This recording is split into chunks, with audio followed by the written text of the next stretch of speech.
Michael Kingston, creator of the Headlocked Pro Wrestling comic book series. Always good to see you. Hey, we're not at the Florida SuperCon this time. We're doing it this way, video, virtual.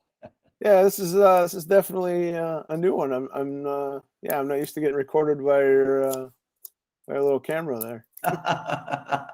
Hey, this is so great. I'm glad we're able to talk. We're able to catch up. Tell us about what's been going on, because now you've got a Kickstarter campaign for the next edition, the next series. What do you have cooking?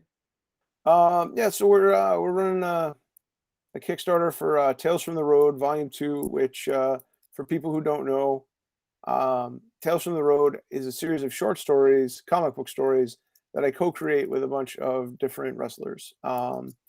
And they can be any kind of genre. We've done horror stories. We've done, we've done riff on a Santo movie. I've got a little Nightmare on Elm Street type thing coming up with the inspiration, all kinds of stuff. But so this particular volume has stories by AJ Styles, John Morrison, Frankie Kazarian, Matt Cardona and Bryan Myers, Thunder Rosa, Cryme Time, Jeff Cobb, Effy, Rob Van Dam, Danhausen, Danny Limelight. I think I got everybody. It's the stories are a lot of fun. I'm excited for everybody to read them. So how does that all work? And we've talked about this before, but how does it work? Just you, because now you've been very established. You've been doing this and it's been going really well. And a lot of the pro wrestlers like to write, like to do art. Jerry the King Lawler with his great artwork on some of your covers. And just what is it like getting with them and contacting them and their involvement, whether it's writing or artwork? I find that the people who have art skills tend to find me because, honestly, like I've probably had, I don't know, maybe 15 or 20 different wrestlers contribute art to the series. In addition to Jerry, Fred Ottman did a piece for the book. Booker T's done a piece for the book. Some sort of indie level guys and stuff. I've had a bunch of people actually. Lee Moriarty did a piece for Tales from the Road Volume 1. He just got signed to AEW. He's super talented. He actually did 2 pieces for that book. So it's been that those people tend to find me, and it's funny that you mentioned that because actually, literally this morning, somebody contacted me from the WWE side of things. That a person that has art skills that wanted me to. Wants to do something artistic for the book. I think this person, hey, no Don Jardine alerts here, Michael, but I want to say maybe this person doesn't talk much on WWE TV or another type of WWE TV.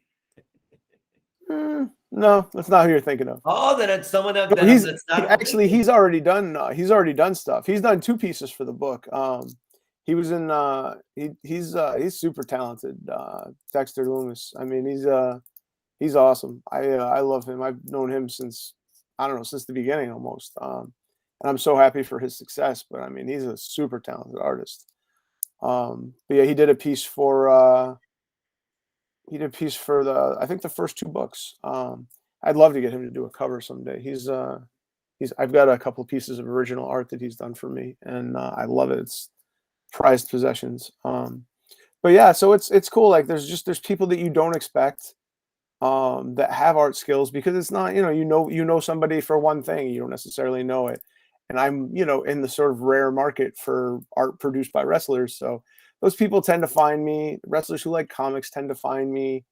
Sometimes I approach people if I think that, if I hear a story or something, like, so for instance, I just wrapped a collaboration with the Inspiration. And they had done a podcast about their sort of eating disorders and dysmorphia and things that they went through during their time in WWE. And you could tell this is a very, personal podcast. And I thought of an idea, to sort of, highlight that because I've had it in my family as well. And so it was, I thought maybe we could do something, entertaining that also sort of, had like a message. And, and then I mean, they were super into it, and I didn't know them at the time. You know, I just sort of reached out blindly, and they liked my idea, and then we started collaborating, and they actually pushed it into a different place, and it just that's one of my favorite things that we've done. And it's funny, you know, that they're called the inspiration now because you know, I mean, I feel like we did some of our best work on it. My artist did probably my artist Doug Hills, who's done a ton of stuff for me. It's probably my favorite stuff he's ever done. And even my letterer Jacob, who letters everything, I mean, totally knocked it out of the park. So that's coming in November. I'm excited for people to see that. But yeah, it's just it's different for everybody. You know, you come to people differently. People come to me. We collaborate differently. Sometimes people write like a script. Sometimes we just sit down and hash out story beats. You know, Shag Gaspard turned in like a whole like sort of weird PDF, sort of half script storyboard kind of thing. And you know, Mick Foley wrote a prose story when he did one. So it's different for everybody. You know, the tricky thing, I mean, I try to maintain somewhat of control over it because if you're not a comic book writer, you don't necessarily understand how much space you have, like what's real estate in comics and what you can do on a page and have it look good. I mean, you know, like sometimes, you know, like Mick wrote a very long story that we condensed into 9 pages. It was supposed to be 6. It probably should have been in 12. So it's, you know, that part of it is the tricky part, I guess, is that people don't necessarily understand that. And that's where I come in. And that's the part of the co-writing process. So. And that, Michael, I was going to say, expanding on that too, and no, not without giving names, just in a general sense, is it harder to deal with people when you're doing that, or is it easier because they know your background and they know what you do to say to them, hey, look, we got to cut this or we got to do it this way? Has that process for you been pretty good or very good with the talent you've worked with? Super easy. I mean, everybody's been a dream to work with, really. I haven't had a bad collaboration yet. You know what I mean? Sometimes people suggest stuff and it's not right for the story. And when you explain that to them, they understand. I mean, wrestlers at their heart are storytellers. They tell stories in the ring. They tell stories to connect their matches. They tell stories in the car between towns. Like, I mean, if you've ever been around a group of wrestlers, it's just them telling stories. It's who they are, like fundamentally. And that's all we're doing here is just telling stories, but just in a different way. And, you know, using a medium that sort of gives a different light to some of these stories. You know, obviously you can tell a story, you know, audibly or whatever, and then, you know, there's not a visual element to it, but adding like comics to it, we can push it into fantasy levels. You know, Taya Valkyrie and I did a story that was like a riff on an El Santo movie. You know what I mean? And that's not, you know, it's not something that you could have done, and to me, in any other medium. I mean, obviously you could have made a movie, but that would have, you know, if you've got a couple $100,000 laying around. But you know what I mean? Like we went to this world and made this cool little thing. And you know, that part of it to me is fun. You know, I mean, it really takes you take some of the most creative people that you know, and then you just take the gloves off because you can literally go anywhere. So it's super fun. I mean, all the stories at the end of the day are about wrestling or involved in wrestling or have wrestling, you know, something to do with wrestling. And we tie them all back to some form of reality. And, you know what I mean? Like, so even like, so the story we did with MVP for volume 1, which is like the Punisher of shady promoters. And, you know, this guy was like breaking down doors and like beating, you know, promoters to death with a baseball bat. You know, you can't have that necessarily exist in like the Headlocked universe, which is a very hyper realistic universe. So, you know, we turn it into like a sort of a daydream that a guy's having in his car when he's got an empty pay envelope in his lap. You know what I mean? Like, so you find ways to sort of bring it back around to reality. You know, sometimes we leave a little bit of a gray area with urban legend type stuff. Dolph Ziggler and I did a trauma inspired story that was sort of like a Toxic Avenger type deal. Only he's like the Toxic Avenger of like the locker room and like enforcing like weird wrestling locker room etiquette. And it's a super fun story, you know what I mean? And obviously it's totally fanciful, but you know what I mean? You just sort of leave that sort of horror movie, like did it or didn't it thing at the end to just, you know, just to add a little bit of whimsy to it.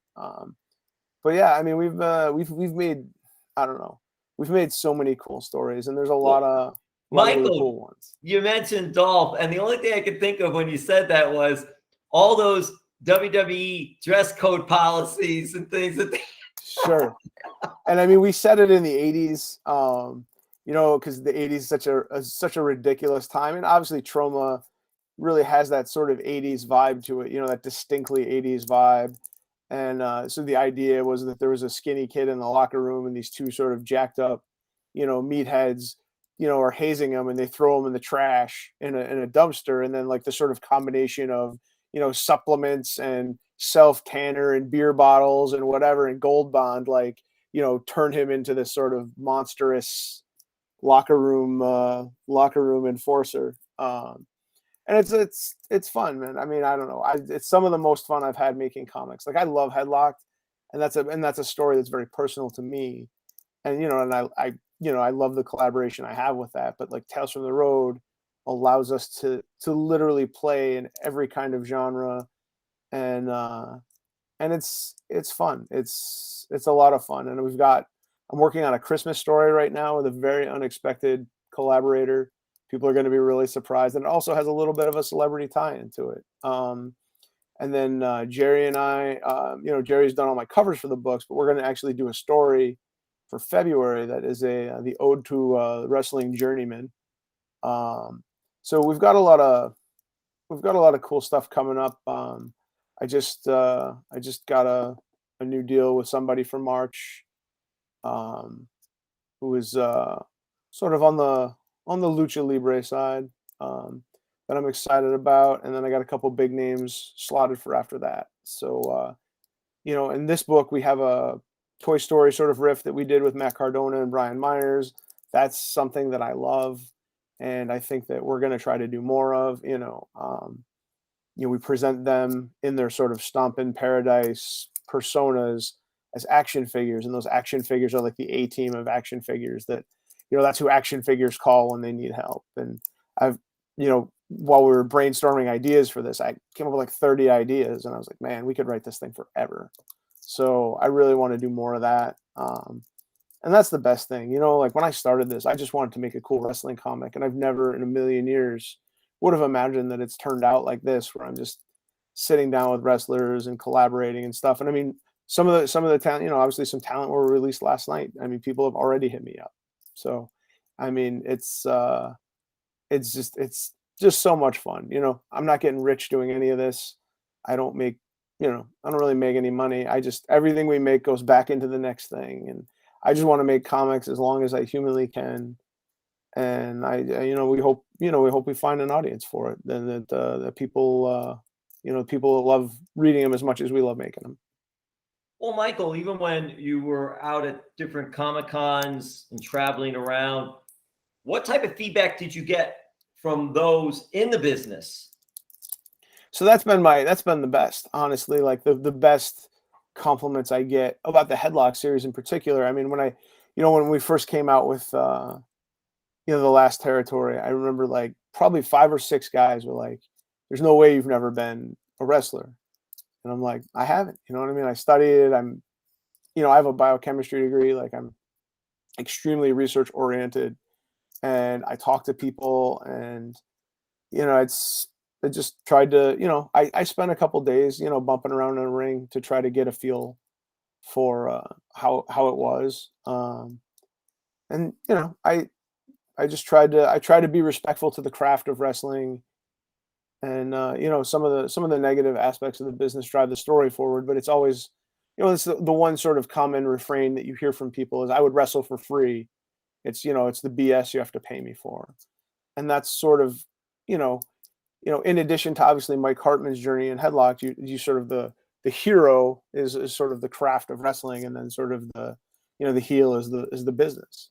And I think that's sort of, you get that in any art form, you know what I mean? The art is the art, and the business is sort of what brings all the, you know, I don't want to say evils, but you know what I mean? Like, it just weighs your art down when you get to sort of compromise and consumerism and marketability and whatever, and editorially driven things and, you know, whatnot. So it's some of that stuff. There's a lot of the themes that we tackle.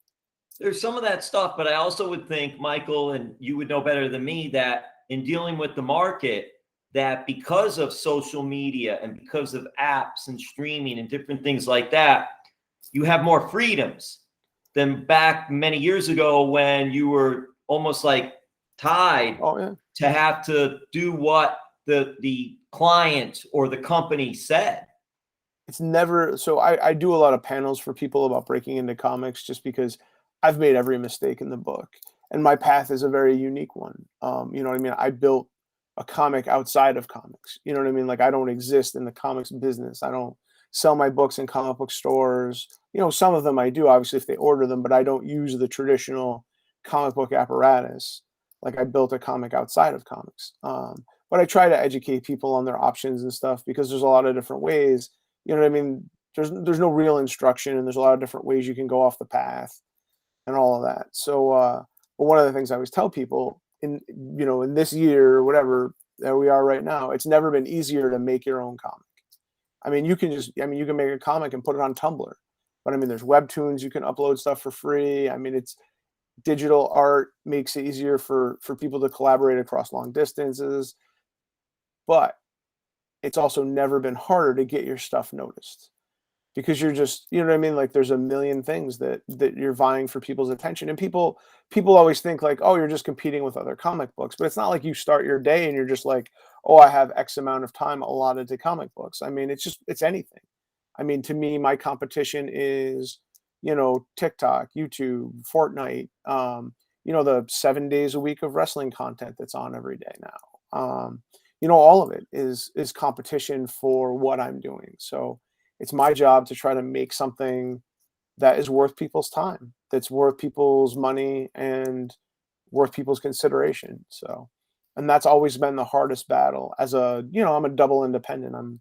We're not Marvel, we're not DC, we're not WWE, we're not AEW. We're just, sort of this little house, what I mean? Just sort of playing at the feet of giants and, hoping we don't get stepped on. It's kind of my metaphor that I like to use, but, we sort of survive and we make cool stuff. And, we've been really, really lucky. But the hardest thing is to get people to stop and consider us, because so many people in comics and wrestling, I mean, there's, obviously those giants command many years of brand awareness and character awareness and all that stuff. I mean, you're fighting 70 years of character history and, all this lifetime of branding. So, one of the things that I get a lot is that people will send me message and be like, I've heard about your series for a long time. I finally picked it up and I love it. I'm hooked. I'm in for the ride. You know what I mean? Like, and I get one of those messages probably at least once a week.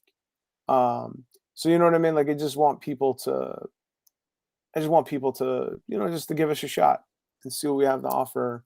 And I think people will like what we got. Well, I wanted to know where we can find all this too. You could tell us that, but before we go there, you mentioned something very interesting, and it made me think while you were explaining about it, the bigger ones, and you mentioned WWE and AEW, and there's so much content out there, podcasts, everything. It's just so much, right, that we're all trying to navigate through and trying to grab some attention. But I'm curious, Michael, as an independent per se, would you consider working, not exclusively, not totally, but working with WWE or working with AEW on projects? Or is that something you'd rather just stay away from and just deal with the different talent and individuals and do it that way? Man, honestly, I'm open to whatever, as long as the story's the right story and it's the right terms and stuff. I mean, I still work a full-time job in addition to everything that I've done, and everything that I do. And if I'm going to kill myself to do this, I want to do the stuff that creatively fulfills me. Like, I don't want to hack stuff out for money, because it's just not worth it to me. Like, comics are so hard to make, like, just the process. I mean, you've got, 4 people in the process, and, artists just by nature are all difficult. And I include myself in that. You know what I mean? So you're just, there's so many places you can go wrong. And then obviously the ever shifting landscape of wrestling. And now obviously there's paper shortages and stuff. Like, every aspect of it is difficult. Whereas I can just, I can make a vlog on my phone and upload it to YouTube, and it doesn't cost me anything. So, but we, you know what I mean? I'm paying for art, we're paying for wrestling, we're paying for printing, or wrestlers, we're paying for printers. It's it's expensive to make art like this way with your hands. And so like if I'm gonna go through all that, the headaches, you know what I mean? Like I want to do something that I love, and I love what I do. And I think I could do things that I love. I wrote some WWE comics for Boom Studios. And one of the things that I tried to do was, to make it fun, was I tried to use the story. I tried to tell stories to fill logic gaps in WWE storylines. And that was interesting to me. You know what I mean? Like we did, I co-wrote a story with Samoa Joe about why he and Nakamura weren't drafted in the first brand split, because it never made any sense. So, we told that story, and, I told a story with AJ Styles and John Cena that sort of made sense of AJ's heel turn and his face run. And, from the time he hit the Rumble to the time he turns on Cena, like a lot of it doesn't make a whole lot of logistical sense. And then so we made sense with that.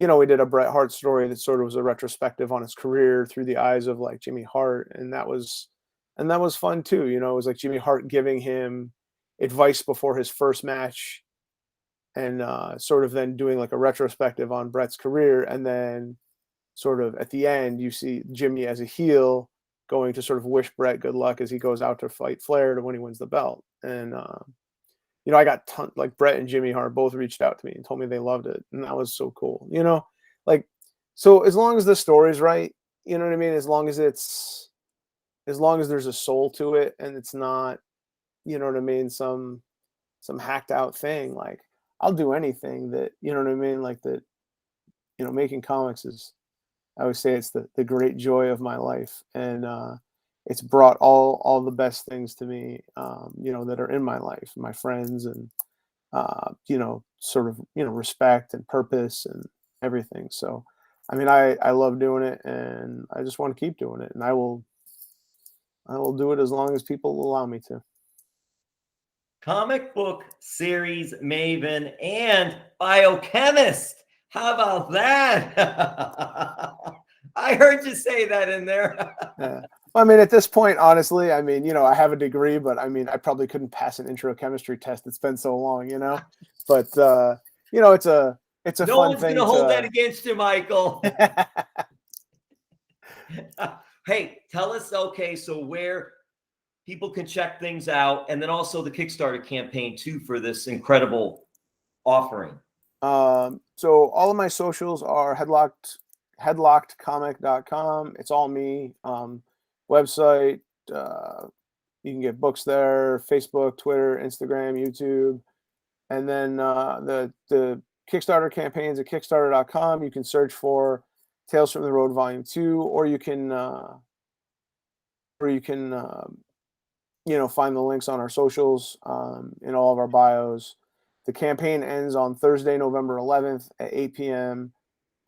We've got, and listen, we're over our goal. I don't need you to give me $1,000 or $100 or any of that. I mean, if that's what you want to do, that's great. But I mean, I just want people to get a copy of the book, or get a copy of an older book, and just read what we have to offer. See what we're doing. Give us a shot, and I think you'll like what we're doing. Well, Michael, thank you so much. Hey, where are you calling home these days? Where are you at? I live in upstate New York. So it's right now it's passable, but we're a few weeks away from it starting to get real cold. I've got nothing on my well, I don't know if you can see it. Well, you can see part of it. On my hats, I've included no New York. I wore my XFL. I got my XFL San Francisco Demons original XFL, but I figured with the comics and all that, Demons and all, the only thing I have, but New York fans won't like this, it's the Baltimore Orioles. I mean, I'm wearing a Colorado Rockies hat, so. Oh, you got the Rockies. That's and great. I don't even watch baseball, so I I don't know. It's just sometimes it's hard to find a hat that sits right on my enormous head. So if I find something that fits good, I had a Cleveland Indians hat that I wore for probably a good 15 years because it fit right, and a lot of hats don't. So, and then I found this one when I went to Colorado last year before or 2 years ago before San Diego Comic-Con, and yeah, it worked out, So now I got to kind of roll with it. That Rockies hat's a cool looking hat. I had my Orioles, I had my Dodgers, which again, people in New York won't like that, but that's all right. But hey, Michael, thank you so much for the time. Appreciate it as always. We're taking you out with Big John Stud. Nice. There you go. He's endorsing it. He's endorsing all your work too. Big John Stud. Thank you, Michael. Thanks so much.